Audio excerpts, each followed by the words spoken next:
Welcome. You're tuned into Life is a Sacred Journey. Every week, we bring a new perspective to aging and caregiving. Here is your host, Micheal Pope. Good morning and welcome to Life is a Sacred Journey, wherever you are. I always like to say good morning, good afternoon, good evening, wherever you are in the virtual neighborhood of Life is a Sacred Journey.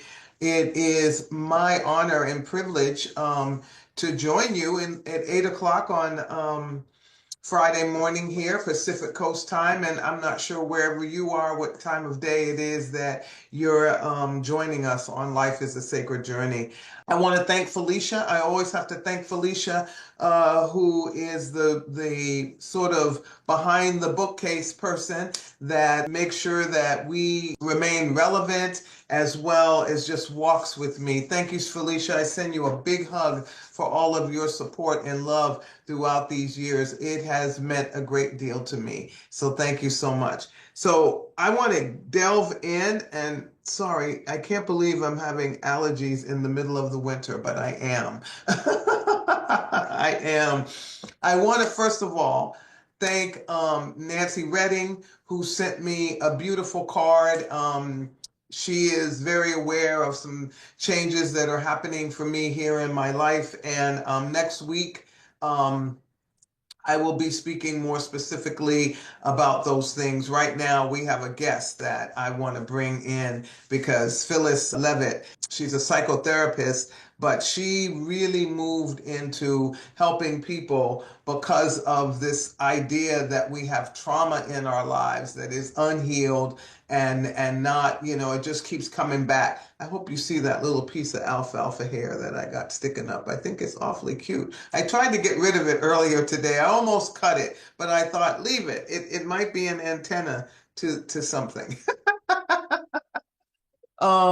So I'm gonna bring Phyllis in while I am introducing her. So let me tell you a little bit about Phyllis. Phyllis is a psychotherapist. She's been on Life is a Sacred Journey in the past, and she has written some incredible books, America in Therapy, as well as it's a new approach to hope and healing for a nation in crisis, which we are in and have been for a very long time.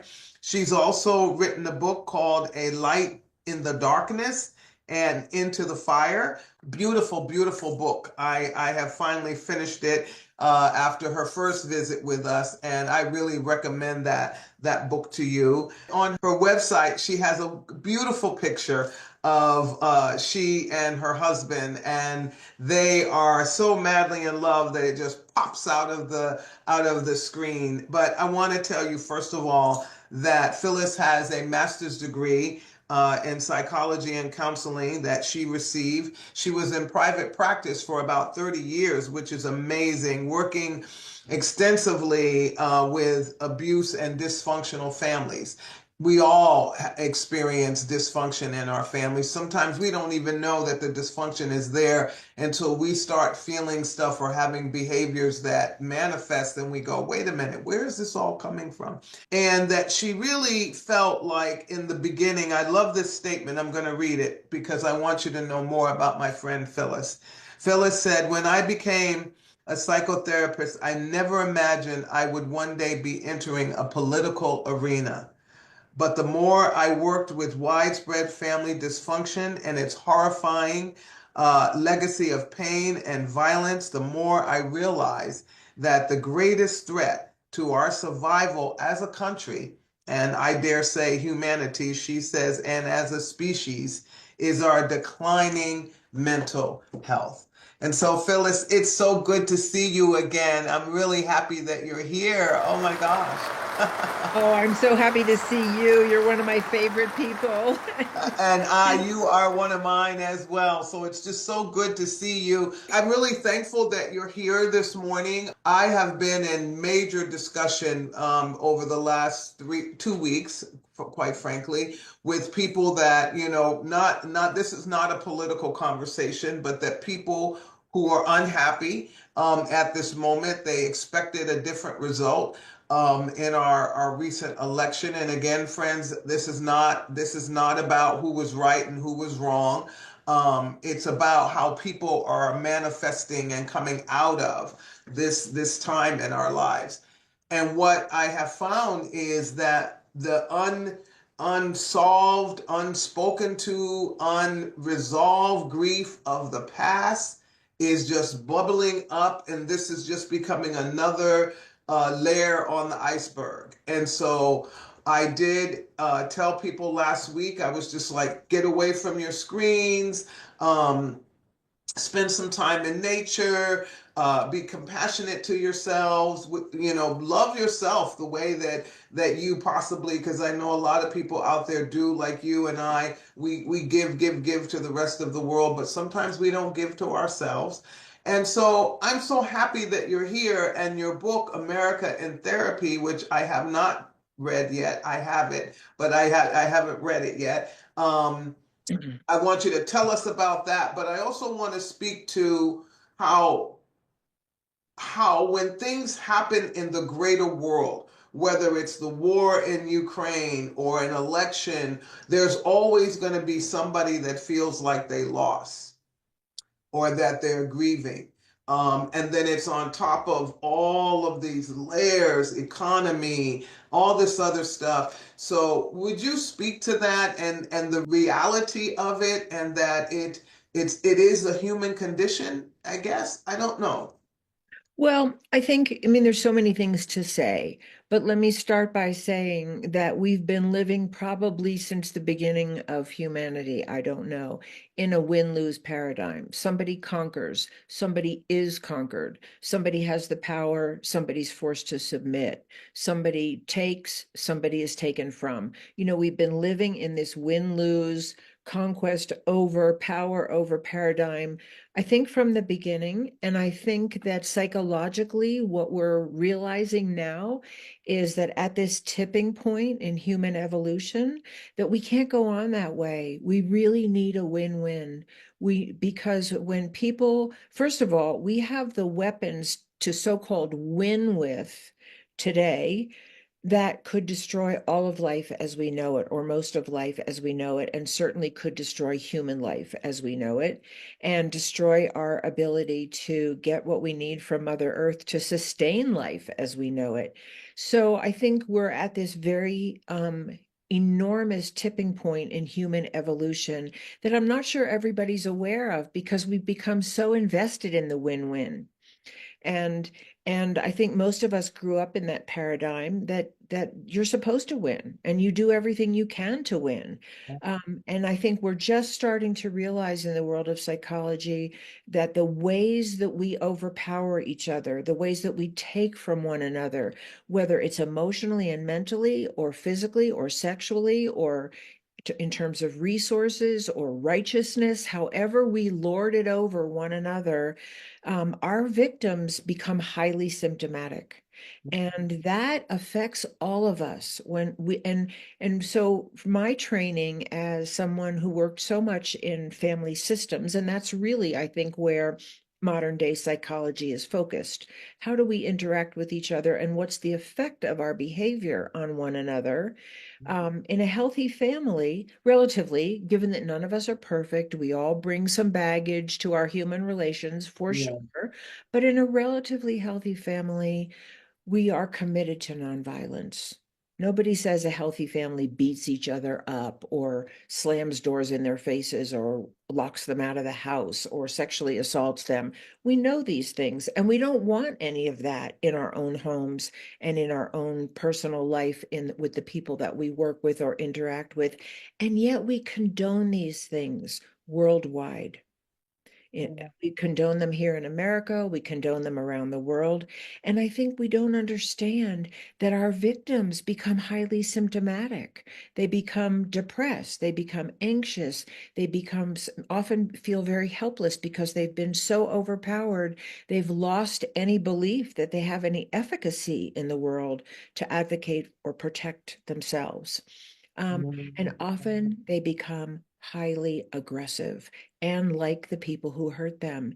And we're really suffering from that in America, and we're suffering from that in the world. And to the extent that we keep on producing victims in our win-lose paradigm and in our power over, and I'm going to force you to do what I believe and what I say and what I want, that we keep creating people who are suffering and become symptomatic. And in the world of psychology, we know that the most symptomatic among us are calling for help for the dysfunction of the family. And so that's really the basis of my book. The most symptomatic among us, whether it's the person who stands by and does nothing while their child is beaten to death, who learn to be helpless, is not a bad person. They learn to be helpless, and they're paralyzing them. They feel paralyzed in the face of danger. Or the person who beats the child, they're all calling for help for the dysfunction in the family of America. And we know what some of those healing elements are.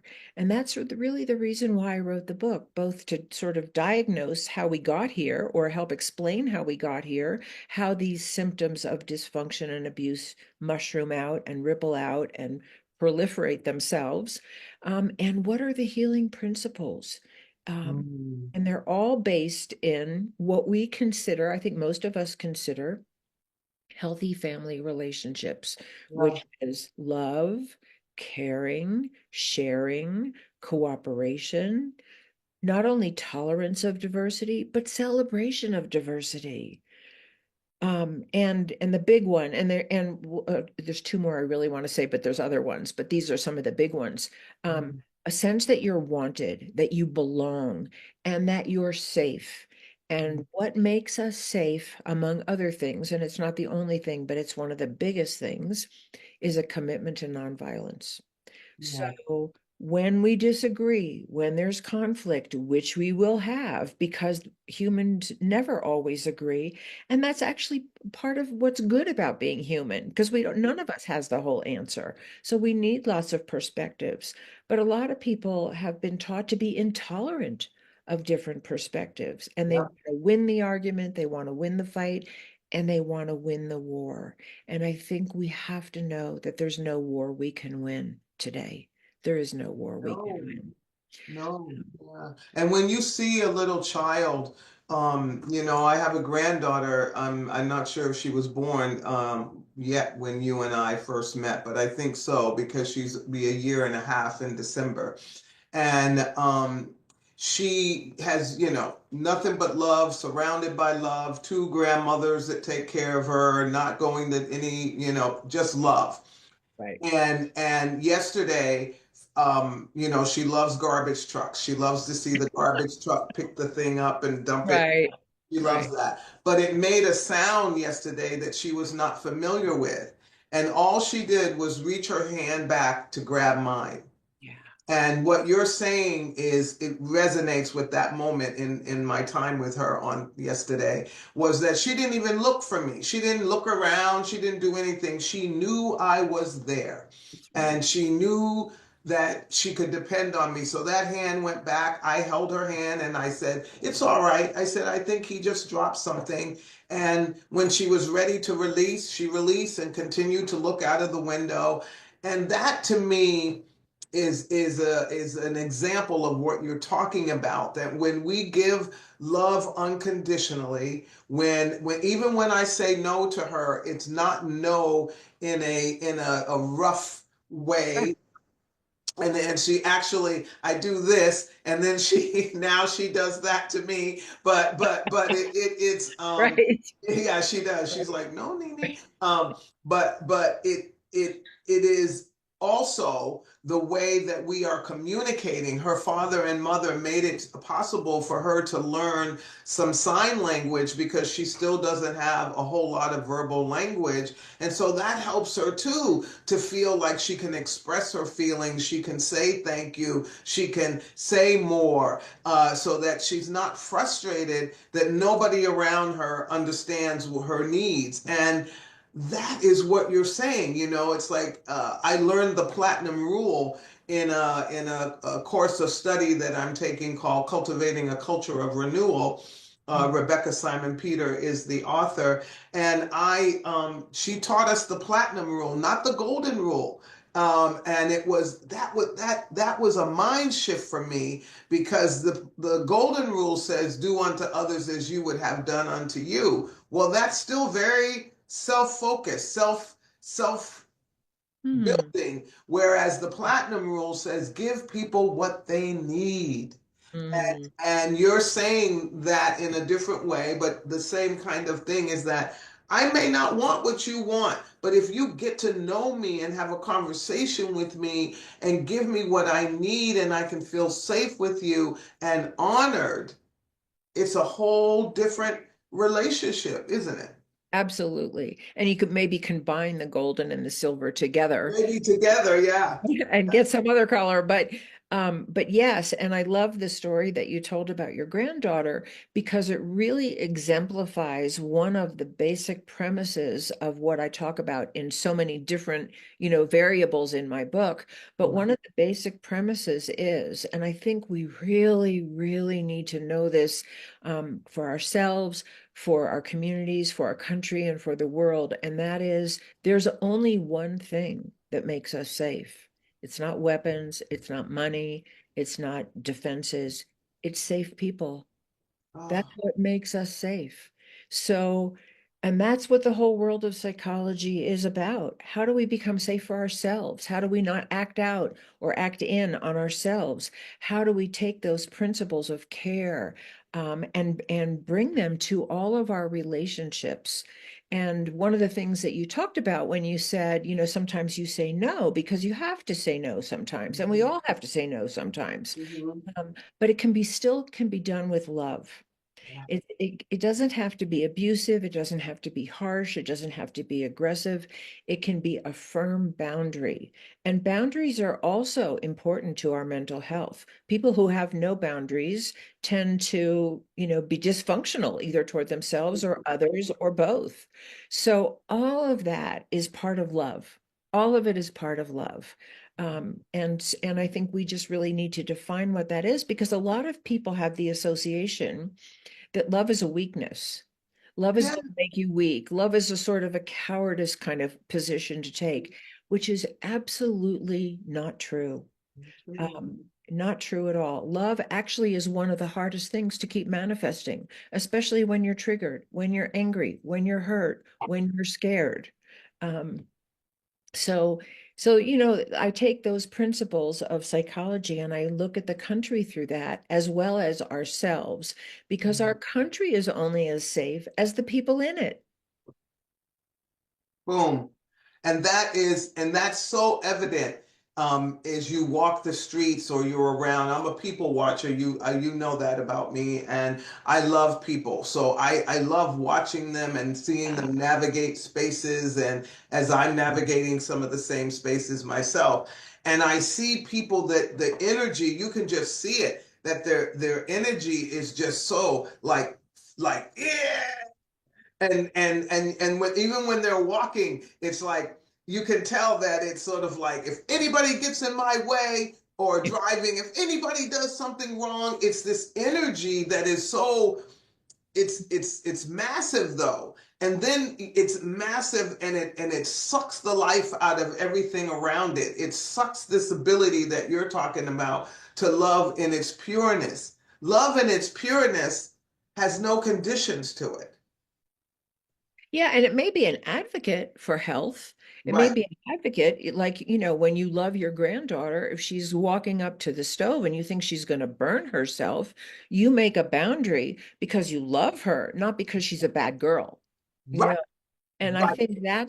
think that's where we need to know that advocacy can be loving and powerful and firm and cooperative, and it can be for the common good, because I think unconditional love means I don't judge you as a bad person, but it doesn't mean that I can't say what I need, or I can't say no to you if I feel like you've stepped over my boundary or you're about to hurt me.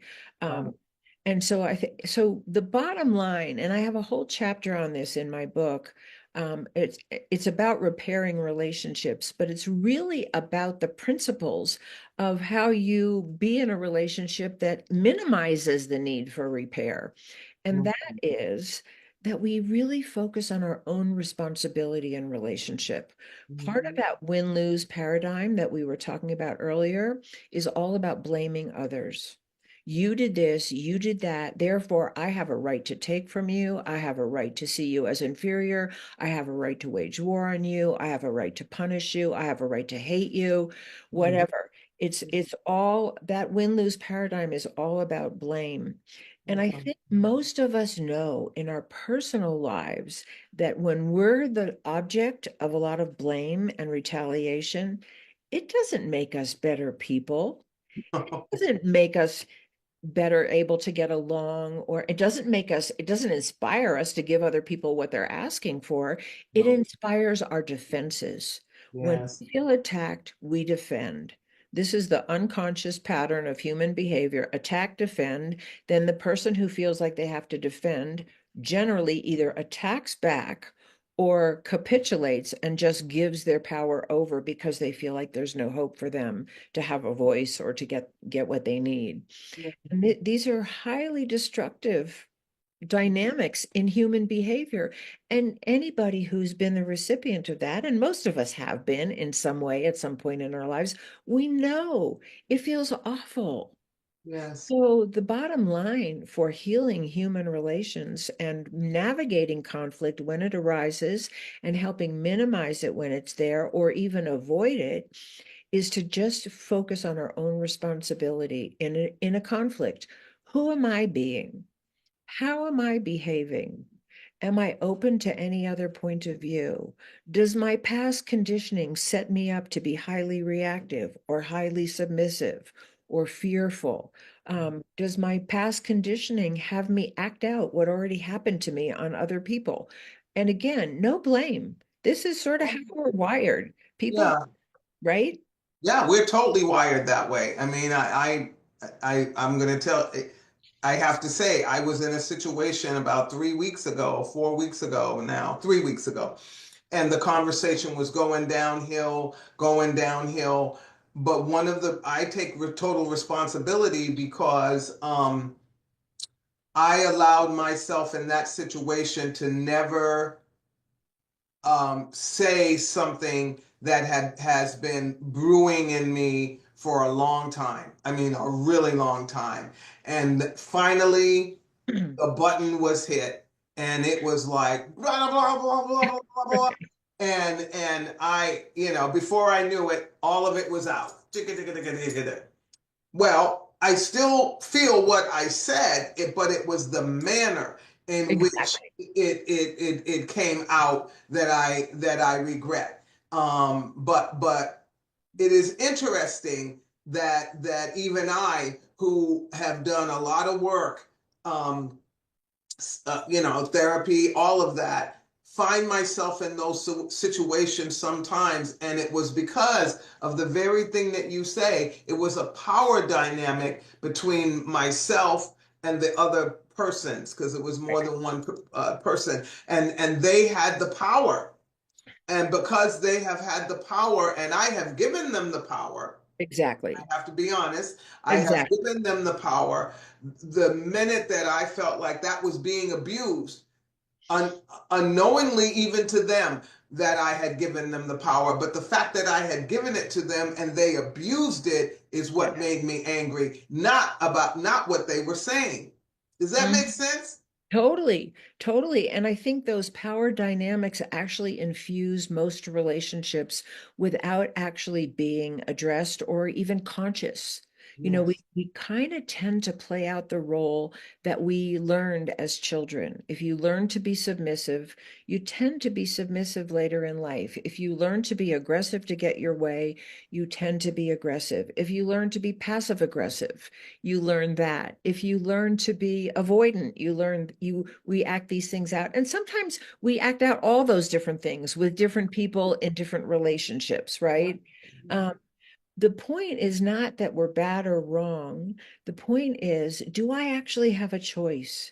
Am I just on automatic pilot with you? Maybe I actually really do want to avoid a confrontation with you. Maybe you're not somebody I want to work it out with, or I'm never going to see you again, or whatever. Maybe I don't want to work it out with you. And avoidance is actually a healthy thing to do. But in an intimate relationship where it's ongoing, probably continuing to be avoidant of conflict is going to produce something like what you said, like a buildup of resentment and then an explosion Yeah. or acting out on oneself. So the healing process is really, do I have a choice? In any given situation, can I advocate for myself? Or do I just really want to listen to you deeply and hear where you're coming from, or both? Um, because what we don't learn is that conflict can actually be constructive. It can bring people closer. It can deepen intimacy. It can deepen compassion. If we really focus on our own part in it, being responsible, restraining ourselves from our most reactive responses, really reflecting on who we are and who we're being. Am I rolling my eyes at you? Am I looking the other way when you're trying to make contact with me? Um, is there something that I could do differently that would actually help this conflict come to a resolution more easily and more quickly? Do I have to make amends to you? We all want people to make amends to us. We all want people to admit they're wrong and be sorry. And, there's nothing wrong with that. That's very appropriate. But are Yeah. we willing to be those people? Can I Yeah. look at myself and say, I shouldn't have said that way to you. I was really yelling, or my tone of voice was really harsh, or I did roll my eyes when I disagreed with you. Can I make amends? Can I be the person that I want you to be for me? Because all of those things that I just outlined are what make it possible to reach a resolution with you. The more we understand where each other's coming from, the more we have empathy for each other's pain underneath their anger or their distancing or their fear or whatever, the more we can reconnect. And that's the goal. And that's Right. what we don't see in society. The goal is still to win, Yeah. not really factor in the impact that we're having on the people that we beat. Right. And folks, I'm glad you have the book back there. America in Therapy we're going into the holiday season, and then I always love, I buy books, I give books away. And so this is a great book to give to someone in your family, a good friend, buy an extra copy, put it in your trunk, and when you're coming out of a meeting or something, to refer back to. But America in Therapy, and again, I just know Phyllis. I know Phyllis's heart, and and you've just learned a little bit more about her work and what she's doing in the community around us. But I know that this book, like I said, I haven't opened mine yet, but I have it, and I'm looking forward to reviewing it and getting it out. And if you have someone in your life that is raising children, because this is where I think we can begin to Right. shift, um, is give it to them as a gift so that they can begin to understand that we have generational trauma that goes from generation to generation to generation, and it is in our DNA. We carry it with us. We don't even know where it came from some of the time. But America in Therapy by my friend Phyllis Leavitt will help you to explore the possibilities by asking those vital questions that she just recited, because we do need to do that from time to time. We need to ask those questions, and then the calm of our own home, and the calm of our own heart, and then silence the voices of the people around us that we think are our judges, and then be in a place. Phyllis, this is one last question I want to ask you. How do you have those courageous conversations, though, with people who have an opposing spot from you? How do you get into that space where you can do that and, like you say, bring that calm, but to bring that intentionality that I want to love you regardless of that? Well, one thing that I would say is love is the safe container in which you can have those conversations. And even if you don't feel like you love that person, you can still be loving as the safe container. And loving means I want the best. I want the best for you. I want the best for this relationship. I want the best for the outcome of whatever the conflict is. But let me just say this because I think it's really important. Waging war is easy. We all know how to react and fly off the handle and be righteous and be right and be, not open to any other point of view because we're just so right and you're so wrong. We Yep. know how to do that. That's automatic pilot. It doesn't really take anything to do that, and it takes everything from us. Waging peace actually is harder. When you're in conflict with somebody that you really love, but you're really hurt by them, or you're angry, or they're angry at you, or you just don't see eye to eye on something that's very important to you and important to them, it's hard to go by the principles that I just outlined, restraining your most dysfunctional responses, really focusing on your own personal responsibility to make the situation better if at all possible, or leave each other in peace if you can't. These things take courage, they take strength, they take self-control. So they're not easy. So how do you do it? What I say is you try. You try and you try again. And most of us lose it. I can, if anybody out there is listening who's in an intimate relationship with their husband or their children or somebody they work closely with, you know You that you can lose get it. triggered. You can get really hurt. You can get really angry. You can really disagree. And it takes a lot of self-control to come back to the table. Maybe I am really blaming of you, or I really don't see your point of view and I'm not open to it. Can I catch that? Can I be responsible for that? Can I lower my voice? Can I look at you in some way? I know that, like, my husband and I get into it periodically and we love each other deeply. And we know we're going to come back to love in the end, no matter what happens. We know that. And that's the safe container around conflict for us. I love that. I Um, love that. but sometimes, you know, we just have to take a deep breath and stop ourselves and lower our voice and say, okay, I interrupted you. What did you want to say? And really actually just give the other person what we want them to give us, which is respect, which is an open mind, which is, polite or respectful behavior, and a willingness to work it out. Um, and the rewards are so great. And for anybody out there listening, that if you have people in your life that you can actually work out conflict with, it is like a miracle. It deepens love. Like sometimes my husband and I will get into it over something and we Yeah. end up laughing at ourselves. It's Yes. like, are we kidding? Like we got into a fight about that? Right. Right. Because it's not really about that. It's about No. wounds. It's about, where did I feel like I didn't have a voice? Where did he feel like he was over controlled? It's always about something deeper. And so Yeah. when you foster that kind of deep listening when there's conflict, even if you have to have, some upset first, when you come back to the table and you listen deeply to each other, the love grows.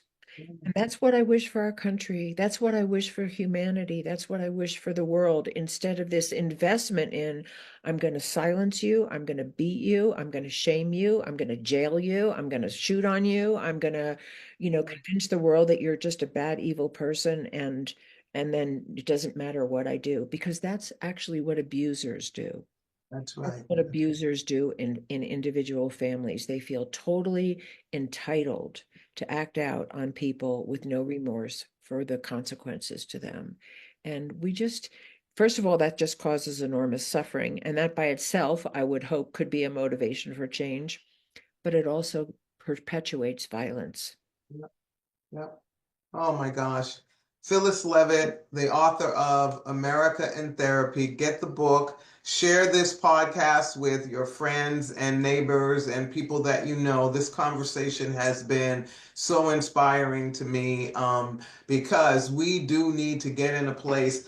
One of my visions is that there would be no more isms. And Love what I that. realized, yeah, don't you love that? That's my Love vision. that. No more isms. And what I realized, though, Phyllis, is everything that you have said, we would have no isms if That's right. we're living into this wonderful new paradigm of just loving. And that I want to also say, and again, I said that was my last question, but now I have another one, um, is is that I have found that I can love people that I don't necessarily like. Yeah. I think That, that's right. is I, that, and I say that, I say it in my own words, which are a little different, but yeah, it's like, how do we want to be with the people we love and the people we don't love? Because it's the same. It's who do I want to be? Not my treating you well is dependent on who I judge you to be. yes. It's very different, very, very different. And I love that because we have a culture that is actually fostering the idea that you're entitled to act out on somebody if you don't like them.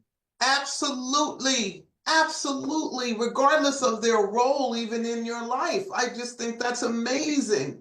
Right. Yeah. So I just want to say quickly about my Oh, book please, for please. your Yeah. audience. I just want to say that the book is really written for the layman. It's not an academic book. You don't have to know anything about psychology to understand what I'm talking about. I talk a little bit about my own personal experience in the book. I talk a lot about sort of disguised client case studies. So there's lots of stories that illustrate the points that I'm making. And then there's some professional observation, but I've really written it in a way that anybody can understand what I'm talking about. So don't feel like this is, oh my God, this is a psychology book. I'm not, I can't, I won't get it. You will get it. And the other thing I just want to say really quickly is that I would love it if you would go to my website, which is my name, www.phyllisleavitt.com. And just to get more information about me and the book, but also because if you sign in to get my newsletter or contact me or whatever, you will receive a free PDF, which is an outline of the chapter that I'm talking about the principles of repairing relationship. And I made a little course, which is the PDF, so that you can take those principles and apply them to your own life. And if you get it, please share it with other people. It's not copyrighted. I just want it to be out in the world. I'm also in the process of just finishing a quiz, which you can also find on the homepage of my website, to just sort of look at what your conflict type is. Um, Oh, so I mentioned it earlier. Are you more combative? Are you passive aggressive? Are you avoidant? Are you submissive? Or are you someone who's learned some skills with conflict and you have a more mediating approach? So it's a fun quiz, and it also has a PDF attached to it where you can look at all the conflict types because I know that I actually tend at this point in my life, when I was young, I was avoidant and submissive. I mhm. probably swung in the other direction. I can be a little more combative. Um, and I try to mediate that myself. But it's sort of like the pendulum swung in the other Right. direction. But the reason why I'm bringing that up is because most of us have all of them with different people in different circumstances. You Right. might be really combative with your child and really submissive with your boss. Right. If you do that conflict quiz, you can see them all and read about them all and get a real deep sense of how they all manifest. And then the other PDF that I first mentioned is really what do you do that changes all that? Oh my gosh, I'm on her website right now. So please go. I see the quiz. I see all of it. You can join the community. I don't think I ever have. So I'm going to hit join the community button. Yay. And I'm going to put my name in here right now. Friends, join me in doing so. And then put your email in. I'm going to put my email in right now. If I can remember it, there it is. And do this because this will be a great benefit to you. And I love what you can do is have conversations. This is, that's the Right. one thing about relationships that are so amazing, whether they be friendships or in your faith-based communities or the community centers that you go to. You can have conversations with people at the airport. I mean, how many times have people sat next to me when I've wanted to be alone? And I have this thing that people talk to me, and then I'm like excited that I had that conversation with that person, a total stranger, not revealing things that I feel unsafe, but just being people under the same circumstance, a late flight or going home to a loved one. So be in this world, but get America in Therapy. Go to Phyllis Leavitt's website. I just saw the PDF and all of that, ways to reach her. If you would like her to be a keynote speaker or anything in any event that you're having, she does those things as well.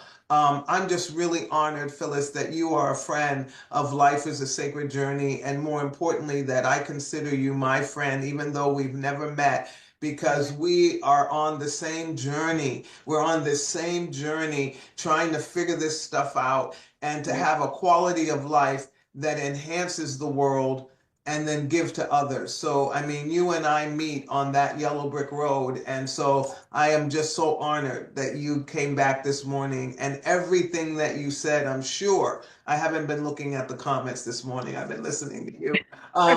But I'm sure that there will be a multitude of comments from people that follow us, not just this morning, but as the podcast hits the universe, to say thank you. And again, friends, America in Therapy by Phyllis Leavitt. And I really think it's a great book for any parent or grandparent, as well as anybody else out there. And Phyllis, hold on a minute. I just want to say goodbye to everyone. Friends, I said to you last week that this is a rough season. We're going into the holiday season, which brings up a whole lot of stuff for a whole lot of people. I shared with you that I had, many of you only know of the two children that I speak about and that are around me living, but I also had another child, an older child, that passed away around the holiday season. And so the holiday season is a mixed bag for me.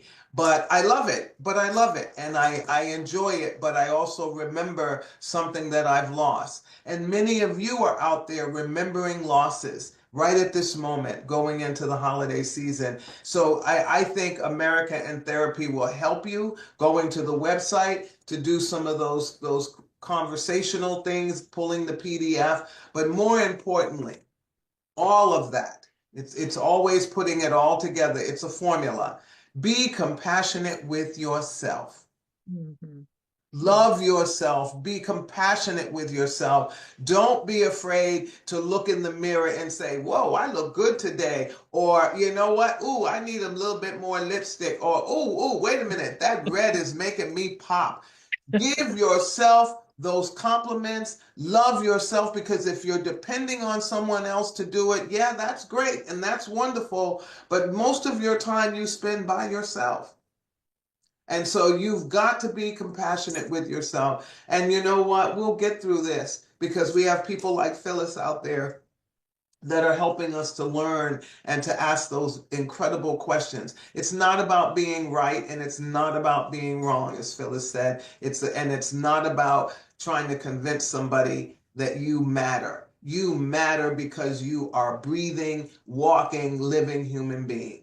And if you're someone out there right now that is feeling like suicide, I just learned of a young man, 15 years old, who was bullied in San Jose because he was unsheltered. And he was going to school and trying to do the best he could.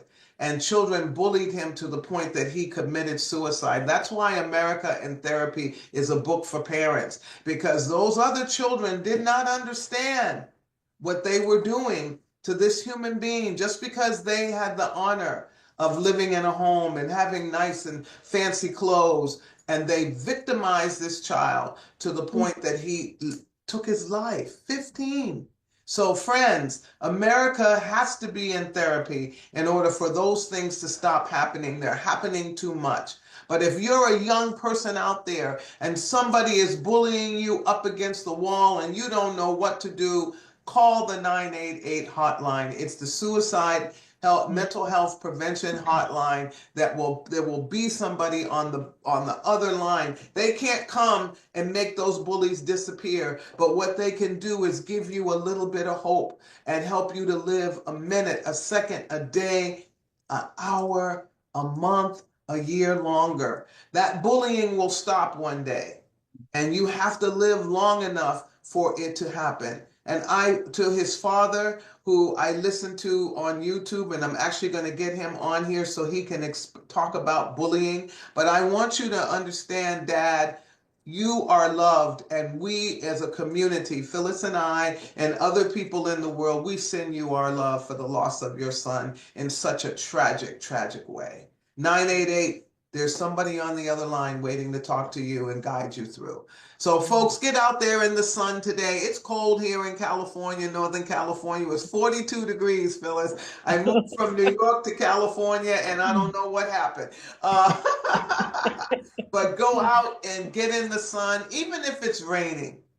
I thought about this yesterday. I thought about buying my granddaughter some rubber boots so that we could go outside and jump in puddles, get outside into the earth and feel it. Feel it. Let it heal you and resonate through your soul. And hug a tree, as I always say, pet a cat, pet a dog, or whatever animal you have, because you might have a different kind of animal.